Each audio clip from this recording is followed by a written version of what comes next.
ദൃശ്യം 3 April 2 release. എന്തെങ്കിലും പറയാനല്ലേ പറഞ്ഞേ? അതിത് തന്നെ, ഒരു പ്രതീക്ഷയില്ലാതെ ഒന്ന് കാണുക. 1 അല്ല, 1 പോലെയല്ല, 2 പോലെയല്ല.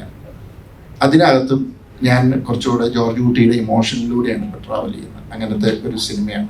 അപ്പോൾ അതുകൊണ്ട് നിങ്ങൾ ഭയങ്കര ഒരു ജഗബോഗ സിനിമ പ്രതീക്ഷ വന്നാൽ നിരാശയായിരിക്കും. പക്ഷെ അതൊരു നല്ല സിനിമയാണെന്നുള്ള കോൺഫിഡൻസ് എനിക്കുണ്ട്. അതുകൊണ്ട് പിന്നെ ഇതിനെ 1 ഉം 2 ഒക്കെ ആയിട്ട് കമ്പയർ ചെയ്യാൻ വന്നാൽ എനിക്കറിയില്ല. കാരണം ഇപ്പൊ ഞാൻ ഫേസ് ചെയ്യുന്ന ഒരു പ്രോബ്ലം അതാണ്. ഇപ്പൊ ഇതിനെയും മെമ്മറീസും ദൃശ്യവും ഒക്കെ ആയിട്ട് ഇതിനെ നല്ല ഏത് സിനിമ ഇറങ്ങിയാലും വളരെ അതാണ് കമ്പാരിസൺ.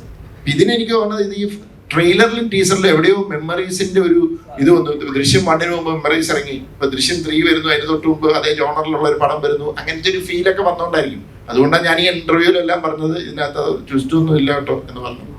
അപ്പം മുൻവിധികളില്ലാതെ വന്ന് സിനിമ കാണുക. ഞാൻ സ്വപ്നത്തിൽ പോലും വിചാരിച്ചിട്ടില്ല.